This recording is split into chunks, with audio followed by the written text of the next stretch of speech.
बिना अभ्यास के नहीं होता कुछ। आटा गूंदने का भी अभ्यास है तो गूंद सकते हैं, रोटी बनाने का भी अभ्यास है तो बना सकते हैं। ऐसे ही संसार से तरने का अभ्यास करना पड़ता है। जब का अभ्यास है तो माला घूमते, से साक्षी होने का अभ्यास हो, सुख दुख के प्रसंग में उनसे पृथक होने का अभ्यास आ जाए। चित्त के विचार, चित्त के दोषों के समय अपनी निर्दोषता का याद अभ्यास आ जाए, चित्त के दोष शांत होने लगेंगे। जो जो ज्ञान की तरफ बढ़ता जाएगा त्यों त्यों दोष नाश होने लगे। दोष अज्ञान से होते हैं ना,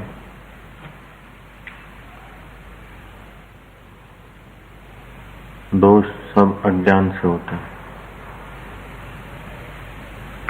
आत्मज्ञान का अभ्यास से दोष दूर होने लगेंगे, योग के अभ्यास से भी चित्त के दोष दूर होने लगेंगे। जितना आदमी दुखी सुखी होता है उतना उसके अभ्यास की कमजोरी है। जितना आदमी भयभीत रहता है, मृत्यु का भय है, मौत आ जाए और डर लगता है, तो समझो अभ्यास की कमी है हमारा आत्मा को जानने की। आत्मदेव को नहीं जाना, उसके लिए मौत का भय। आत्मदेव को जान लिया तो मौत तो उसकी होती नहीं। और शरीर को डरा डरा के रखो तभी भी हो तो एक दिन तो मरेगा। तो अविद्या है, अज्ञान है, आत्मा का ज्ञान नहीं हुआ। आत्मा का ज्ञान के लिए अभ्यास है। बिना अभ्यास के कोई चीज सिद्ध नहीं होती। वो अभ्यास में वैराग चाहिए। अंदर वैराग्य नहीं है तो आदमी जो भी काम करेगा, सेवा करेगा तो भी स्वामी को भोगी बनाए। वैराग्य नहीं ना, और बिना अभ्यास और वैराग्य के ज्ञान जमता नहीं, टिकता नहीं। अभ्यास न कौन्तेय वैरागेण गृह्यते। ऐसा वैराग हो कि अपने देह से भी वैराग हो जाए। एक दिन छोड़ना है उसको, अभी से अपना नहीं माना, संसार का माना, उसको तंदुरुस्त रखा, ठीक है उपयोग करने के लिए, है संसार का। महापुरुषों की युक्ति समझ के अपने चित्त को शांत कर लेते। उनको तत्व ज्ञान में फिर देरी नहीं लगती बुद्धिमानों को। राग और द्वेष से बुद्धि दुर्बल हो जाती। राग द्वेष जितना कम होगा उतना बुद्धि बढ़िया होगी। एक चितेरे ने फर्स्ट क्लास चित्र बनाया, 6 महीना तक बनाया, पूरी कारीगरी लगाई अपने, जाके अपने मास्टर को दिखाया, गुरु को। गुरु ने कहा वाह, ऐसा तो मैं भी नहीं बना सका। वो रोने लगा लड़का। बोले क्यों रोता है? जब अब मेरे कृत्य से कमी कोई नहीं निकालेगा तो मैं आगे कैसे बढ़ूं? मेरे कृत्य से कमी नहीं निकलेगी तो मैं आगे कैसे बढ़ूं? कृत्य प्रकृति में होता है ना, प्रकृति अपूर्ण है, कोई कृत्य पूर्ण होता नहीं। तो कृत्य करने वाला पूर्ण कैसे? कहने का तात्पर्य है कि जो ऊंचा उठाना चाहते हैं ना, हम ऑफिसों में इधर उधर होता है ना, तो क्या तुमने बढ़िया बढ़िया क्या लिखा है, तुम्हारा ऐसा बढ़िया अप टू डेट कौन सा है, ऐसा थोड़े ऑडिटर देखेगा। गलती कहाँ है? ऑडिट का मतलब है गलती कहाँ है, कमी क्या है। ऐसे अपने जीवन में जो कमी है उसको देखो, दिखेगी तब जब तुम्हारे से दूर होगी। अब तुम देखोगे नहीं तो तुम्हारे में बैठ जाएगी।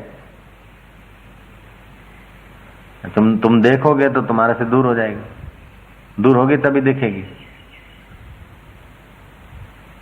तो फिर अपने में मानो नहीं उसको, ये मेरे में नहीं है, ये जो कमी दिख रही है मेरे में नहीं, ये चित्त में है।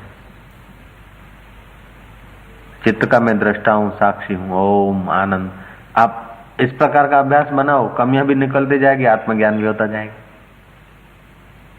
युक्ति है। जब तक आत्मज्ञान नहीं होता तब तक दृष्टि का भी, वाणी का, कान का संयम करना चाहिए। चित्त से ब्रह्मचर्य के विरुद्ध कोई फुरना उठा तो उसी वक्त पतन होना शुरू हो जाता है, तन का, मन का।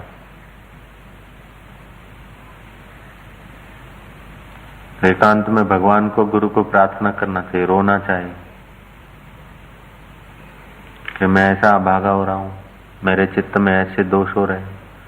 हृदय पूर्वक जब तक प्रायश्चित या प्रार्थना नहीं होती तब तक भीतर से दोष निकलते भी नहीं।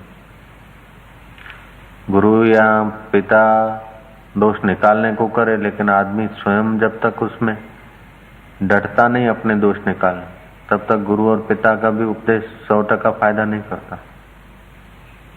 हम लोग दोष छुपाते हैं, दोष को पोषते हैं। हम लोग दोष को छुपावे नहीं, दोष को पोषे नहीं, दोषों से पृथक हो। ब्रह्म परमात्मा निर्दोष है, हम भी पृथक होंगे तो निर्दोष होंगे, और उसमें उनको छुपाएंगे तो अपने में भरेंगे। कोई चीज छुपाने के लिए क्या करना पड़ता है? अपने घर में रखनी पड़ती है ना। छुपाते तो क्या हो, अपने घर में रखते हो, ऐसे कोने में रखते हो कि घर में नहीं रहती, दिमाग में रह जाती। फलानी जगह आप वस्तु डांटी थी, गाड़ दिया, दिमाग में ही भर दिया। ऐसे ही दोषों को छुपाने से दोष दिमाग में आ जाते हैं। अपने शरीर में तो होते हैं, फिर मन शरीर में घुस जाते हैं, और भी पक्के छुपाते जाएं और करते जाएं तो कारण शरीर में घुस जाते हैं, और वो कई जन्मों तक भटकाते हैं। वृद्धावस्था आएगी ना, कोई थूकेगा भी नहीं। जुआनी में भगवत प्राप्ति कर लिया तो ठीक है, नहीं तो बुढ़ापे में तो कोई सामने हमारे देखेगा भी नहीं। अगर हम पतन के रास्ते चले तो, हम मरने के बाद फिर पतन के रास्ते चले तो वृक्ष बनेंगे, कौन हमारे को प्रणाम करेगा? गधा बनेंगे, भैंसा बनेंगे, सुकर, कुकर, सुअर बनेंगे।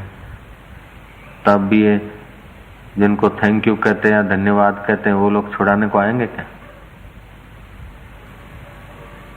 जिनके साथ हम ममता का विचार व्यवहार रखते हैं, वे लोग छुड़ाने को आएंगे जब हम गधा बनेंगे, सुअर बनेंगे, भैंसा बनेंगे। बुद्धिमान इशारे से समझ जाते। बुद्धिमान को अभ्यास करने में देर नहीं लगती। मूर्ख लोग तो फिर बहते रहते हैं उसी बहाव में। जो गिरावट की आदत पड़ गई, बोले अब हमारा निकलना मुश्किल है। नहीं, कितना भी गिर गया, अब निकलने को तैयार हो जाए तो निकले, अब गिरता चला जाए तो गिरे। कठिन भी नहीं है, एकदम सुगम है। और सुगम नहीं है, महाकठिन है। महाकठिन इसलिए है कि जो बदलने वाला शरीर है, बदलने वाला अंतःकरण है, बदलने वाली अवस्थाएं हैं, नष्ट होने वाली चीजें हैं, उनके साथ चिपक जाते हैं हम, उसीलिए महाकठिन। और जो सब बदलाहट को देखता है, उस मैं साक्षीपने में स्थित होने का अभ्यास नहीं है, इसीलिए कठिन लग रहा है। ये अभ्यास कर ले तो सरल हो जाए। अभ्यास की कमी से ही हम लोग पिछड़ जाते हैं। अभ्यास कहीं जंगलों में जाके करना है, कहीं अमुक जाके करना है, जहां आत्मभाव जगाने का वातावरण मिले, जहां जगा सको वो जगह अच्छा है। और आत्मभाव तो सत्संग में जगेगा, आत्मदेव की बातें सुनने से ही जगेगा। इसीलिए ज्ञानवानों की संगति का वशिष्ठ जी कहते हैं। संगति माना उनके वचन सुनकर फिर वो अपने वचन बना लो, उनका अनुभव सुन के अपना अनुभव बनाओ। अरे अभ्यास है।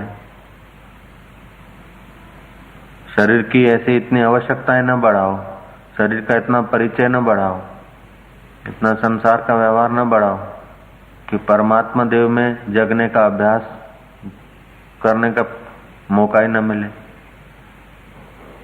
उसे समय बचा कर थोड़ा तो एकांत में बैठ के अभ्यास करो। एकांत का जमा हुआ अभ्यास फिर व्यवहार में ले आओ। व्यवहार करते करते परिस्थितियां जो आए उसमें साक्षी होने का अभ्यास कर दो। महासुगम है। बड़ा पहलवान था, लोगों की नजर में एक बड़ा विशाल भैंसा मोटा, उसको उठाता था। गांव के लोगों ने कोई साधु को कहा कि अमुक आदमी भैंसा उठाता है तो पतला दुबला, लेकिन भैंसा बड़ा मोटा, उसको उठा लेते। वो बड़ा अद्भुत पहलवान जैसा काम करके दिखाता। ये क्या कारण होगा? महात्मा ने कहा चलो हम पूछ के बताते हैं, देखें। उसे कहा कि भाई तुम इतना बड़ा भीमसेनी भैंसा उठाते हो तो पतले दुबले। महाराज ये जब पाड़ा जन्मा था उस दिन मैंने उसको कंधे पे उठाया और दूसरे दिन भी उठाया। ऐसे मैं रोज इसको उठाता हूँ, रोज ये बढ़ता गया और मैं उठाता गया तो अभ्यास मेरा बढ़ गया। वशिष्ठ जी कहते हैं कि अभ्यास जिसमें किया वो वस्तु सुगम हो जाती, बिना अभ्यास के सिद्ध नहीं होता। आत्मभाव का अभ्यास, जगत के मिथ्यात्व का अभ्यास, शरीर की परिस्थिति, संसार, ये सब बह रहा है, बदल रहा है, उसको देखने का अभ्यास आ जाए। अपने को अपने आप में जगने का अभ्यास। विकार आया, क्रोध आया कि अच्छा क्रोध आया, अरे आ गया क्रोध, ऐसा करके भी जग गया तो अब जगने का आदत पड़ जाएगा। बोले और तो सब ठीक है, ज्ञान भजन ध्यान समझ में तो आता है, लेकिन स्वामी जी मन में ये बेईमानी है, विकार नहीं छूटते। साधक बन के बेईमानी रखना, अपने को परमात्मा का बना के फिर बेईमानी रखना, सत्संग कोई बेईमानी रखने का तो रास्ता नहीं है, बेईमानी छोड़ने का मार्ग है। ईश्वर की वस्तुओं को अपनी मानना ये बेईमानी है। ईश्वर की वस्तुओं को अपनी मानना ये बेईमानी है। बेईमानी छोड़ने का अभ्यास करो तो बेईमानी छूट जाए। बस अपनी न मानो, बेईमानी छूट गई। ईश्वर की है, ईश्वर की वस्तु है तो उसका ठीक सदुपयोग करे। अपने तो इधर उधर हो जाए तो कोई वादा नहीं, फालतू हो जाए, बिगाड़ो। ईश्वर की है, भगवान की है। मैनेजर काम करता है ना, बड़ी कुशलता से करता है। नफा होता है तो फर्म का होता है, घाटा होता है तो फर्म का होता है। वो करता काम अपने दिलचस्पी से, उस मैनेजर का प्रमोशन होता जाता है। फर्म के नफे और घाटे से उसको उतना राग द्वेष नहीं होता। ऐसे ही शरीर की अनुकूलता प्रतिकूलता से, परिस्थितियों की अनुकूलता प्रतिकूलता से अपने को राग द्वेष नहीं होना चाहिए। शरीर भी एक कंपनी है, फर्म है। इसको खिलाओ पिलाओ चलाओ संभालो, तंदुरुस्त रखो, होशियार बनाओ, कुशल बनाओ, कंपनी का विकास करो। लेकिन मैनेजर बन गए, प्रकृति की दी हुई चीज है, प्रकृति ईश्वर के है, ऐसा अभ्यास हो जाए तो भी ठीक है। वेदांत कोई तंदुरुस्त रहने की मना नहीं करता, भोजन करने की, व्यापार करने की, धनवान होने की कोई मना नहीं करता। लेकिन ये बदलने वाले वस्तुओं से चिपक के अबदल आत्मा को, अबदल अपने स्वरूप को भूलकर जन्म मरण के दुखों में जाने की बेवकूफी वेदांत सहन नहीं करता, वो छुड़ाने की कोशिश करता। तुम्हारे मनुष्य जन्म का कितना बड़ा मूल्य है वो वेदांत समझाता है। वेदांत की बातें समझकर, ज्ञान की, भक्ति की, योग की बातें समझकर फिर उनका अभ्यास किया जाए। भक्ति, योग, ज्ञान वहीं ले जाएंगे जहाँ ईश्वर चाहते हैं। ईश्वर हमारा कभी अहित नहीं कर सकते हैं। जैसे माँ बच्चे का अहित नहीं सोच सकती, कर नहीं सकती, ऐसे परमात्मा तो परम माई बाप है, वो हमारा अहित नहीं करते। ईश्वर तो चाहते हैं हमें जगाना, इसीलिए हमको मनुष्य जन्म दिया। कीट, पतंग, पशु आत्मज्ञान के अधिकारी नहीं है, भगवत प्राप्ति के। देव, गंधर्व वे अधिकारी नहीं, उनको भी भगवत प्राप्ति करनी हो तो मनुष्य जन्म। तो अब मनुष्य ही तो अधिकारी है, और 84 लाख योनियां हैं, उसमें वो अधिकार नहीं है। मनुष्य जन्म में आत्मज्ञान पाने का, प्रभु की प्राप्ति करने का अधिकार है। तो भगवान ने तो अधिकारी बना दिया। भगवान तो तुम्हें मुक्त करना चाहते हैं, भगवान तो अपने स्वरूप का दर्शन तुम्हें कराना चाहते, तभी तो मनुष्य बनाया। 84 लाख योनियों को दूसरों को अधिकार नहीं है। देवताओं को भी अगर मोक्ष पाना है तो मनुष्य बनना पड़ेगा। दैत्य, असुरों को, राक्षसों को, भैंसा को या पेड़ को, पौधे को थोड़े साक्षात्कार होगा या भगवान की भक्ति होगी। मनुष्य है भगवत प्राप्ति का अधिकारी, तो भगवान के तरफ से तो हमको अधिकार मिल गया। भगवान के तरफ से तो हमको मुक्त होने का, भगवत प्राप्ति करने का अधिकार मिला है। जब इतर योनि अधिकारी नहीं है, इतर योनि को अधिकार नहीं है कि, और देवताओं को भी अगर मुक्ति चाहिए तो मनुष्य बनना पड़ेगा। देवता लोग भी मृत्यु लोक में मनुष्य बनकर साधन भजन करने की वांछा करते हैं, तब कोई ऐसे देवता आकर फिर भगवत प्राप्ति कर लेते हैं। तो हमको मनुष्य जन्म मिला, फिर श्रद्धा है, थोड़ी बहुत बुद्धि है, फिर सत्संग मिला, तो ये सब ईश्वर की कृपा है ना। ईश्वर ने इतना संयोग दिया, तो फिर हम डील क्यों करें? जब ईश्वर जो चाहते हैं तो हमारा भला ही चाहते हैं ना। ईश्वर हमारा कल्याण नहीं चाहते तो हमको भैंसा बना देते, गधा बना देते। ईश्वर हमारा कल्याण चाहते ना, उनकी नजर में हम जच गए हैं उनको, फिर क्यों हल्की बुद्धि करके नीचे गिरे, हल्के विचार करके नीचे गिरे। बड़े बड़े महलों में रहने से आदमी बड़ा नहीं होता, बड़े भाषण करने से आदमी बड़ा नहीं होता, अथवा आकाश में हेलीकॉप्टरों में, हवाई जहाजों में उड़ने से आदमी बड़ा नहीं होता। बड़े विचारों से आदमी बड़ा होता है, छोटे विचारों से आदमी छोटा होता है। ब्रह्म के विचार करो, मैं कौन हूं, ये शरीर आखिर कब तक रहेगा, ये संबंध कब तक रहेंगे, मैं नित्य हूं, ये अनित्य है, मैं एक रस हूं, ये अवस्थाएं बदलने वाली हैं, मन भी बदलता है, बुद्धि के निर्णय भी बदलते हैं, मैं अबदल हूं, वो कौन हूं। सत्संग में सुना है कि अबदल तो आत्मा है, तो मैं वही हूं। ये बड़े विचार है। तो फिर अबदल में टिकने का अभ्यास करो, महान बन जाएगा। ऐसे महान ज्ञानवान, अलग अलग प्रारब्ध है, अलग अलग अपनी मौज है। कई ऐसे ज्ञानवान हैं जो कंदराओं में बैठे समाधि कर लिया, स्वरूप को जान के उसमें भी शांति। कई ऐसे हैं कि लीला करते हैं, उपदेश करते हैं। कई ऐसे हैं विनोद करके जीवन बिताते हैं। कई पागलों का वेश धर के बैठे हैं। कई ऐसे ज्ञानवान हैं जो नित्य नियम जप तप कर्म करते हैं, वैसे व्यवस्थित, ताकि दूसरे लोग भी उधर की तरफ मुड़ जाएं। कईयों का ऐसा स्वाभाविक होता है। तो कई ज्ञानवान अपने अपने ढंग से बोध होने के बाद श्रेष्ठ जीवन यापन करते हैं। लेकिन स्वरूप में जग गए, एक बार परमात्मा का दर्शन हो गया, ज्ञान हो गया, फिर सारी प्रकृति, सारी परिस्थितियां उनके लिए खिलवाड़ मात्र हो जाती, विनोद मात्र हो जाती। आश्चर्य त्रिभुवन जयी। श्रुति कहते वो आश्चर्यकारक है।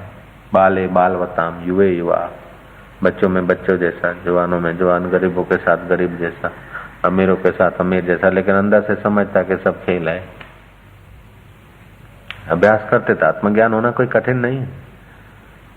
अभ्यास के बल से ही तो मैं ब्राह्मण हूं, मैं वैश्य हूं, मैं क्षत्रिय हूं, मैं जीव हूं, मैं फलाने का बेटा हूं, मैं फलाना भाई हूं, ये सुन सुन के तो माना है। मारू नाम मंगूबा, मारू नाम अमथालाल, मारू नाम मफतलाल। अब मफतलाल क्या, बचपन में पढ़ा नाम मफतलाल, सुन सुन के पक्का हो गया। 100 आदमी सो रहे हैं, मफतलाल, ये भी तो अभ्यास से ही पढ़ा। जो भी नाम पढ़ा है, जो भी जिसका, ऐसे ही अपने आत्मा में जगने का अभ्यास करते हैं। ओम ओम ओम ओम। दुराचार, अश्रद्धा या फांका ऐसा दुर्गुण है कि उसमें सब योग्यता नाश हो जाती। अहंकार जो है फांका, ऐसा दुष्ट है कि उसमें सब सद्गुण नाश हो जाते। और श्रद्धा ऐसा सद्गुण है कि उसमें सब दुर्गुण बह जाते। श्रद्धा भी 3 प्रकार की होती है, सात्विकी, राजसी और तामसी। सात्विकी श्रद्धा एक बार हो गई नहीं दिखेगी, उसमें ज्ञान बढ़ जाएगा। के वचन सुनते ही गुरु के, जिसमें श्रद्धा है, श्रद्धा के वचन सुन के, श्रद्धेय के, समझो मेरे गुरुदेव में श्रद्धा है, सात्विक श्रद्धा है, तो उनका वचन सुनूंगा, बस मैं अपने जीवन को ऐसा ढाल दूंगा। ये सात्विक श्रद्धा ज्ञान पैदा कर देती। सात्विक श्रद्धा जिसमें करेंगे उसके सब गुण अपने में आ जाएंगे। भगवान विष्णु में श्रद्धा है तो भगवान विष्णु का जो सामर्थ्य है, जो अंतर्यामीपना है, वो अपने में आ जाएगा। भगवान विष्णु को अपने स्वरूप का बोध है, अपने को भी होने लगेगा, ऐसा गुरु मिल जाएगा। सात्विक श्रद्धा जो है एक बार हो गई तो हो गई, ज्ञान करा के छोड़ेगी। सात्विक श्रद्धा चाहे 1000 मुसीबत आ जाए, 1000 प्रतिकूलता आ जाए, श्रद्धेय व्यक्ति का बाह्य आचरण नहीं देखती, श्रद्धेय व्यक्ति के आदेश को। सात्विक श्रद्धा ऐसी है कि जिसमें हम श्रद्धा करते हैं उसके दोष नहीं दिखेंगे, उनका ज्ञान हमको हजम होगा, उनके प्रति फरियाद नहीं होगी। मेरी सात्विक श्रद्धा है जिसमें, तो उसके प्रति मेरे दिल में फरियाद नहीं होगी। जैसे सुदामा सात्विक श्रद्धा थी, वो कृष्ण ने दुशाला छीन लिया, नंगे पैर रवाना कर दिया, खाने को कुछ था नहीं, मांगने को आया, एक कोड़ी भी नहीं दिया श्री कृष्ण ने, जो दुशाला दिया था वो भी वापस ले लिया। तभी भी सुदामा कहता कि भगवान कितने दयालु,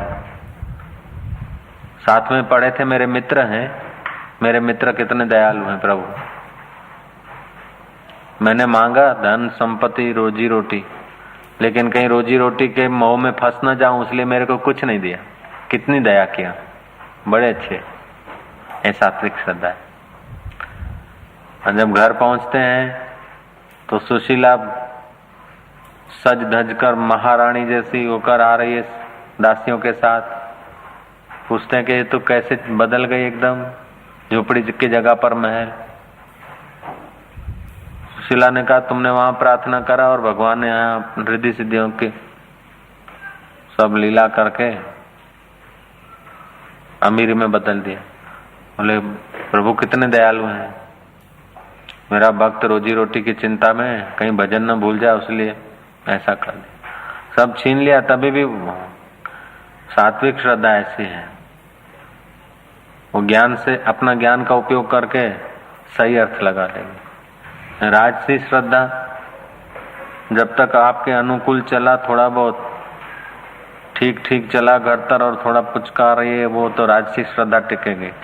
जहाँ थोड़ा सा 19-20 हुआ कि मैं मारो शू दोष હતો, આમ હતું તેમ હતું, ऐसे हिलेगी।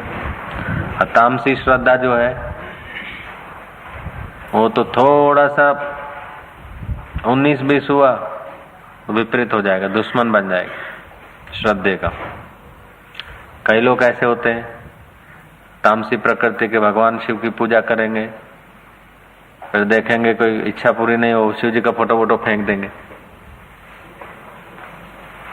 कई लोग देवी देवताओं के फोटो रखते हैं, पूजते हैं, फिर अपनी इच्छा के अनुसार उनका नहीं हुआ तो वो देव को छोड़ के दूसरे देव को, दूसरे देव को छोड़ के तीसरे देव को। अगर सात्विक श्रद्धा है तो बस लग गया तो लग गया, और उसको गुरु के वचन भी ऐसे लगेंगे जैसे शुद्ध वस्त्र को केसर का रंग चढ़ता है। सात्विक श्रद्धा ऐसी चीज है। अगर सात्विक श्रद्धा है तो स्वाभाविक होगा, और स्वाभाविक नहीं होता है तो फिर ऐसा करने से सात्विक श्रद्धा हो जाएगा। ज्ञान का साधन है कि पुण्य क्रिया करे, दूसरों को सुख पहुंचाए। जैसे अपने शरीर को दुख के समय दुख होता है, वैसे ही दूसरों को दुख न दे। जप, व्रत, नियम, शास्त्र पठन, सत्पुरुषों का सानिध्य, उनके वचनों में विश्वास, ऐसा सब करने से सात्विक श्रद्धा होने लगता है। ये ब्रह्म विद्या का साधन है आत्मज्ञान पाने का। जो आत्मज्ञान पा लिया उसके आगे 33 करोड़ देवताओं का पद कुछ नहीं। जिसने आत्मज्ञान पा लिया उसके आगे इंद्र का राज्य कुछ नहीं। जिसने आत्मज्ञान पा लिया उसके आगे योग समाधि से 1000 वर्ष का बन के कोई बैठे हैं वो भी कुछ नहीं। आत्मज्ञान एक ऐसी चीज है, हजारों वर्ष की समाधि करके बड़े योगी बैठे हैं लेकिन आत्मज्ञान नहीं है तो कुछ नहीं, एक दिन वो फिर नीचे आ जाएंगे। आत्मज्ञान हो गया बेड़ा पार। तो आत्मज्ञान का साधन है संतों की संगति, सत्शास्त्रों का विचार। कभी कभी लोग धैर्य छोड़ बैठते हैं। ईश्वर के रास्ते जो आदमी चलता है ना, धैर्य न छोड़े तो पहुंच जाए, धैर्य छोड़ देते हैं तो कि किसको साक्षात्कार हुआ, इसका तो नहीं हुआ, इसको भी नहीं हुआ, इसको भी नहीं हुआ। लेकिन जन्म जन्म मुनि जतन कराए, जन्म जन्म तक जतन करते थे। ऐसे लोग आत्मज्ञान पाके धन्य धन्य हो जाते थे। अपने के 2 दिन में, 4 दिन में, 2 साल में, 1 साल में इतना प्रयत्न नहीं तीव्र, तो अभी तक कुछ नहीं हुआ, अभी तक कुछ नहीं हुआ। तो कई लोग ऐसे होते, अच्छा खाओ पियो मौज करो, गुटली डाल के मिट्टी डाल के पानी पिला के छोड़ देना चाहिए, कुछ समय जम जाए। अब गोटली डालना क्या है कि ब्रह्म ज्ञान का सत्संग महापुरुषों से सुन के हृदय में रख देना चाहिए। सत्संग सुन के हो आए हो वो बंदर जैसा, फिर गोटली रख के मिट्टी डाला और फिर निकाले तुरंत। गोटली डाल के छोड़ देना चाहिए। ऐसे ही संस्कार डाल के उसको रख देने चाहिए। संस्कार फिर खुले नहीं। जो सुना है ज्ञान का संस्कार उसको जमाना चाहिए, फिर उसको पानी पिलाना चाहिए। नित्य सत्संग करते रहना, ये पानी पिलाना है। सत्संग, सेवा, परोपकार, ये उसको पानी पिलाना है। गुटली में से छोड़ होता है लेकिन जानवर खा जाए तो आम नहीं मिलेगा। उसकी रक्षा करना। रक्षा करना क्या है कि गधा खा न जावे, बकरी उसको चर न जावे, भैंस उसको लपका न मार दे, ऊंट उसको पैर से कुचल न दे। इसके लिए वाड़ करनी पड़ती। जानवर आवे नहीं। खेती में वाड़ करते ना, नहीं करो तो सफाया। ऐसे ये ब्रह्म ज्ञान की खेती में वाड़ करने के लिए अहंकार तो नहीं घुसता, गधा, दुष्चरित्र विकार तो नहीं घुसते, पापाचरण तो नहीं घुसता, नहीं तो ये पौधा खा जाएगा। उसकी रक्षा करनी पड़ती।